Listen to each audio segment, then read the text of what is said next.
उसके बाद हम देखते हैं ब्रांचेज ऑफ फिजिक्स। ये टॉपिक भी बहुत इंपॉर्टेंट है पेपर पॉइंट ऑफ व्यू से।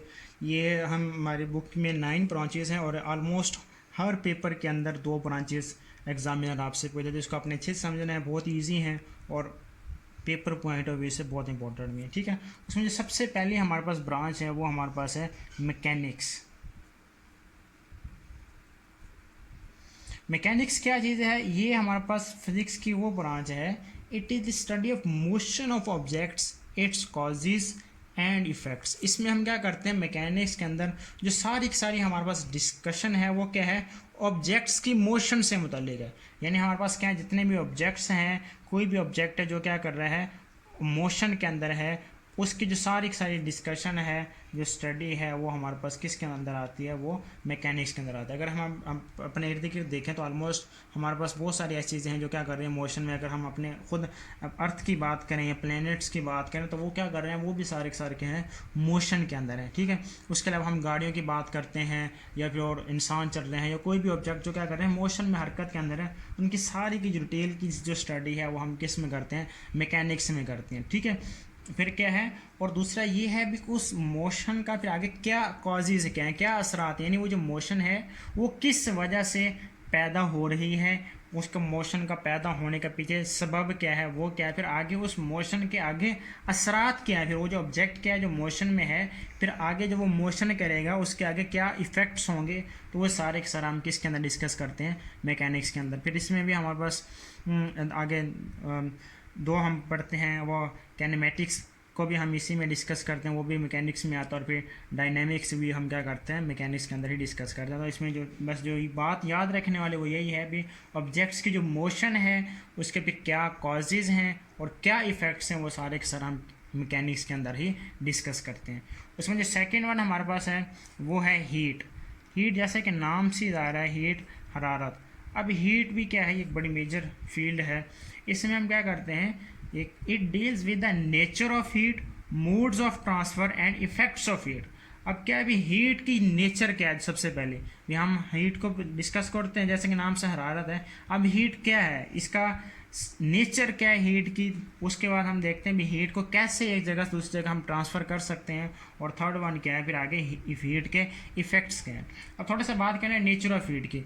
अब इसमें हम बात करते हैं जो हीट का जो सबसे बड़ा हमारे पास जो सोर्स है वो हम कह सकते हैं हमारे पास जो सन, जो सूरज है, वो क्या हीट का सबसे बड़ा सोर्स है। दिन के वक्त हम सर्दियों में गर्मियों में हम देखते हैं तो बहुत ज़्यादा हमारे पास जो हरारत है, जो हीट है, वो कहाँ से आ रही है, हमारे पास सूरज से ही आ रही है। ठीक है, अब इसमें जो सूरज से हीट आ रही है इसकी नेचर क्या है, कुछ और। अब उसके बरक्स आप क्या करते हैं, लकड़ियाँ लेते हैं, लकड़ियों की वजह से आग जलाते हैं। अब वो जो आग जल रही है फिर उससे जो हम हीट हासिल कर रहे हैं तो फिर उसकी जो नेचर है वो क्या थोड़ी सी उससे डिफरेंट है पहले वाले से। फिर उसके हम सर्दियों के अंदर क्या इस्तेमाल करते हैं, हीटर्स का इस्तेमाल करते हैं। अब हीटर से फिर हम जो हीट हासिल कर रहे हैं, जो हरारत हासिल कर रहे हैं, उसकी नेचर क्या उससे डिफरेंट है। तो इस तरह फिर हम क्या करते हैं भी हीट की नेचर के मुतालिक हम डिस्कस करते हैं इसमें। और फिर क्या करते हैं, मूड्स ऑफ ट्रांसफ़र, यानी हीट क्या कैसे हमारे पास ट्रांसफ़र होती है एक जगह से दूसरी जगह। तो हीट के जो ट्रांसफ़र के हम फिज़िक्स के अंदर जो मेथड पढ़ते हैं वो थ्री मेथड्स हैं हमारे पास। एक हमारे पास है रेडिएशन, दूसरा हमारे पास क्या है कंडक्शन, और एक हमारे पास होता है कन्वेक्शन। यानी कंडक्शन, कन्वेक्शन और रेडिएशन के थ्रू हमारे पास हीट क्या होती है, ट्रांसफ़र होती है। इसको हम डिटेल के अंदर आगे जाके पढ़ेंगे। कंडक्शन ये भी एक मेथड है, कन्वेक्शन भी एक मेथड है, और रेडिएशन के थ्रू भी हमारे पास क्या कर सकते हैं, हीट एक जगह से दूसरी जगह ट्रांसफ़र कर सकती है। कुछ हमारे पास क्या हीट क्या ट्रांसफ़र मोड्स ऑफ ट्रांसफ़र है। और फिर हमारे पास जो लास्ट में वो है इफेक्ट्स ऑफ हीट, यानी हीट के क्या क्या असरात हैं। अगर हम बात करें ना ह्यूमन बॉडी की, जैसे आपने देखा होगा भाई गर्मियों के अंदर हमारे पास अक्सर सिटीज़ के अंदर जब गर्मी हो जाती है वहाँ पर क्या हो जाता है, हीट स्ट्रोक हो जाता है। हीट स्ट्रोक की वजह से फिर हीट रैशेज हो जाते हैं, हेडिक हो जाती है, नोजिया हो जाती है। तो ये सारे के सारे क्या हैं, हीट के इफेक्ट्स हैं ह्यूमन बॉडी के ऊपर। ठीक है ना, जिस तरह अब सर्दियों में क्या हो जाती है, गर्मी के अंदर अगर कोई आप जा रहे हैं गर्मी के अंदर कोई काम कर, तो उसको नोजिया हो सकता है, उसको हेडिक हो सकती है। तो ये क्या है, हीट के इफेक्ट्स हैं। अगर हम सॉलिड्स के अंदर बात करें तो सॉलिड में जब हीट होती है तो वहाँ पर क्या हो जाती है, इन सॉलिड्स अगर हम बात करें हीट की तो वहाँ पर एक्सपेंशन होती है। सॉलिड्स में अगर हीट है तो हीट का क्या इफेक्ट होगा, वहाँ पर एक्सपेंशन हो जाती है। इस तरह लिक्विड्स में भी हमारे पास ये हो सकती है। ठीक है, तो ये कुछ हमारे पास हीट के असरात थे। उसमें जो थर्ड वन है हमारे पास वो है साउंड। साउंड नाम से जा रहा है आवाज़। अब मैं बोल रहा हूँ तो मेरी आवाज़ क्या आपके कानों तक जा रही है, ये क्या साउंड है, इसका पीछे क्या फिजिक्स है, क्या एस्पेक्ट है, और साउंड कैसे प्रोड्यूस हो रही है, उसका फिजिकल एस्पेक्ट्स क्या हैं साउंड वेव्स के, वो कैसे प्रोड्यूस होती हैं, वो कैसे एक जगह से दूसरी जगह मूव करती हैं, उनकी क्या क्या प्रॉपर्टीज़ हैं, क्या एप्लीकेशंस हैं, वो सारे के सारे हम क्या करते हैं यहाँ पर डिस्कस करते हैं। अब साउंड है, आप उसको कहीं से भी हासिल करें, जिस तरह हम क्या कर रहे हैं, गिटार पे जा रहे हैं, वहाँ से हमें साउंड मिल रहा है, हारमोनियम पे जा रहे हैं, वहाँ से हमें क्या मिल रहा है, साउंड हासिल हो रही है। तो ये साउंड की फिर जो कंप्लीट डिस्कशन है वो स्टडी इसके अंदर ही हम करते हैं, ठीक है। अब साउंड कैसे प्रोड्यूस, अगर प्रोडक्शन की बात करें तो साउंड कैसे भी प्रोड्यूस की जा सकती है। जिस तरह अगर मैं इस पेन को मार रहा हूँ तो यहाँ से भी क्या हो रही है, साउंड प्रोड्यूस हो रही है। हम क्या कर रहे हैं, किसी भी चीज़ से इर्द गिर्द, अब गाड़ियों की गाड़ी चल रही है तो वहाँ से भी हमारे पास क्या हो रही है, साउंड प्रोड्यूस हो रहा है। कोई मशीनरी चल रही है तो वहाँ से भी हमारे पास क्या हो रहा है, साउंड हो रहा है। अब वो साउंड फिर आगे हम देखते हैं भी वो नॉइज़ में है या फिर वो हमारे पास जो कंफर्ट हमारे कानों को खुशगवार लग रहा है, वो फिर आगे बाद की बात नहीं, ठीक है। और फिर उसमें हमारे पास क्या है, भी साउंड की प्रॉपर्टीज़ क्या हैं, साउंड का फिजिकल एस्पेक्ट्स क्या हैं। अब कैसे फिजिकल एस्पेक्ट्स की अगर हम बात करें तो इसमें जो कुछ चीज़ें आ जाती हैं वो हमारे पास आ जाती हैं फिजिकल एस्पेक्ट्स में साउंड की। वो जो सबसे पहली चीज़ है वो आ जाती है लाउडनेस, आ जाती है पिच, आ जाती है साउंड की पिच, आ जाती है क्वालिटी, आ जाती है। तो ये सारे सारे क्या हैं, फिजिकल एस्पेक्ट्स हैं साउंड के। तो ये भी हम क्या करते हैं इसके अंदर डिस्कस करते हैं। और फिर साउंड कैसे एक जगह से दूसरी जगह हमारे पास प्रोपेगेट करती है, मूव करती है, वो सारे के सारे हम यहाँ पर डिस्कस करते हैं, ठीक है। इसमें जो हमारे पास फोर्थ वन है वो है लाइट। लाइट यानी इसमें हमारे पास जो सेकंड यहाँ पे एक चीज़ मेंशन है वो है ऑप्टिक्स, ठीक है। अब लाइट जैसे कि नाम से आ रहा है, लाइट मीन रोशनी, ठीक है।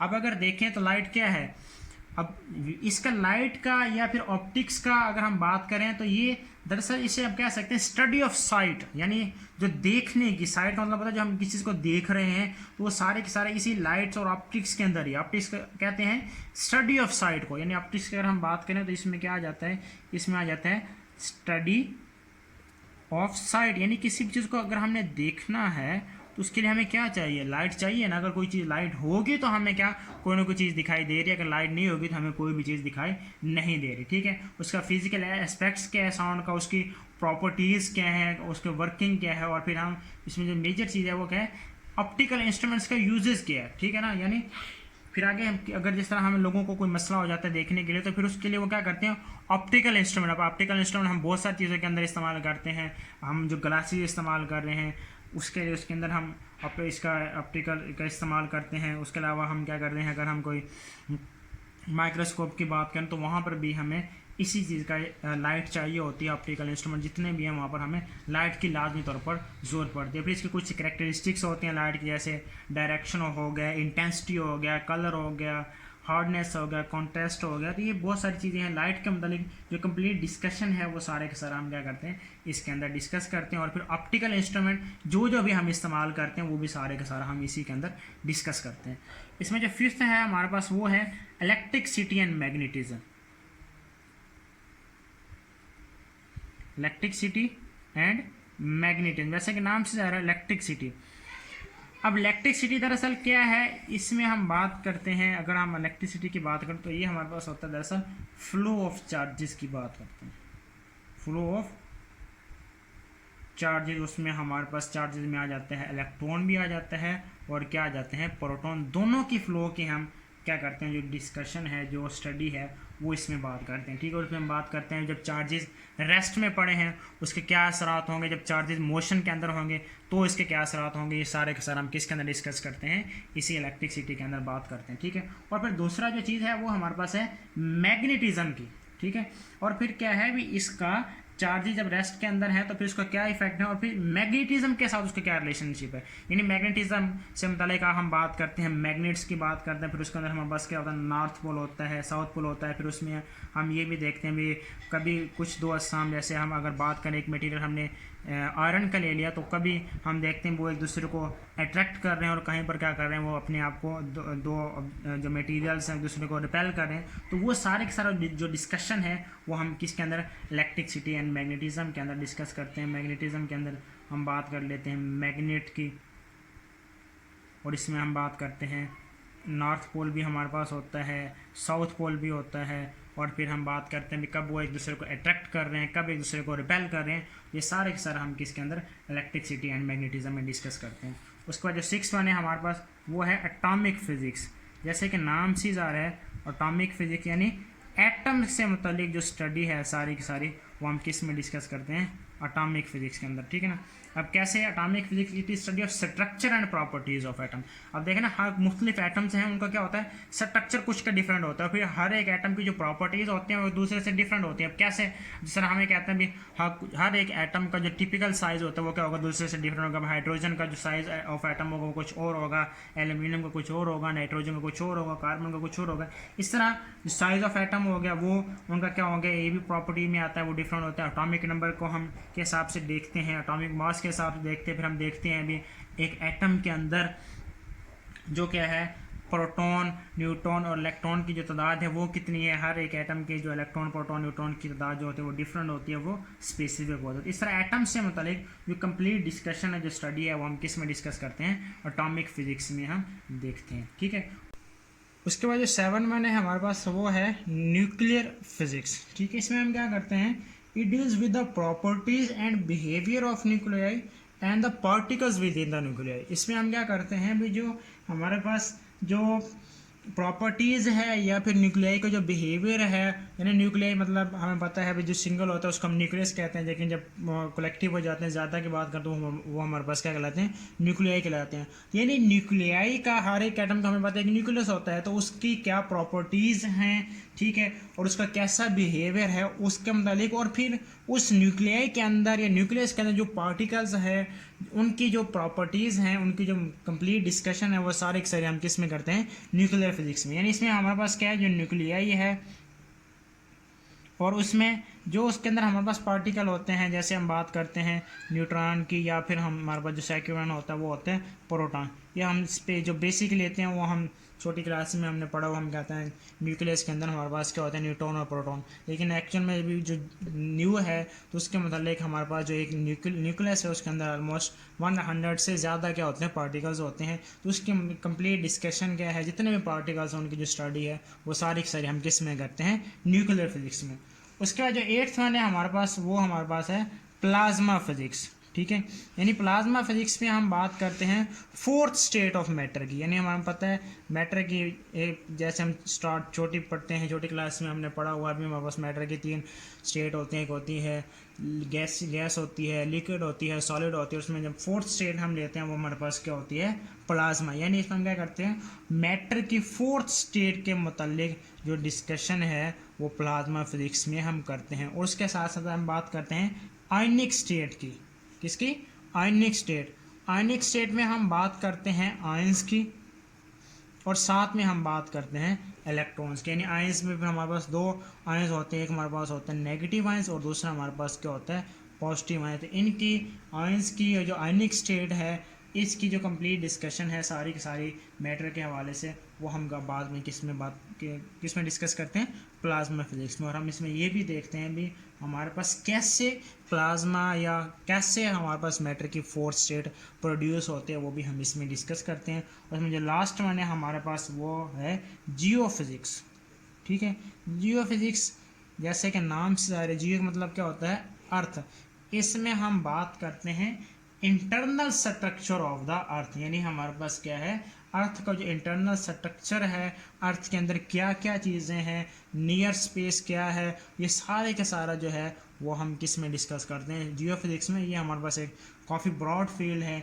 इसमें हम ओशन क्या कहते हैं, मेट्रोलॉजी भी हम इसमें बात कर लेते हैं, यानी जो अर्थ का जो वेदर है वो भी हम इसमें डिस्कस कर सकते हैं।